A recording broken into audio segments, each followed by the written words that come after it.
Paluzzo, dopo un anno il quartiere del Sacro Cuore si riappropria della sua scuola media.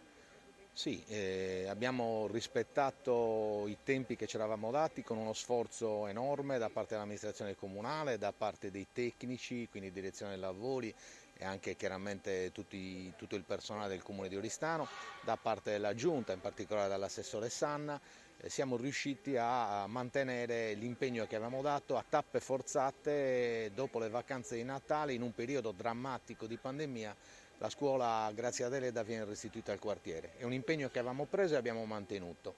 E credo che in un momento del genere sia anche un segnale importante che nonostante questo periodo si continua a lavorare quasi al di sopra delle proprie possibilità.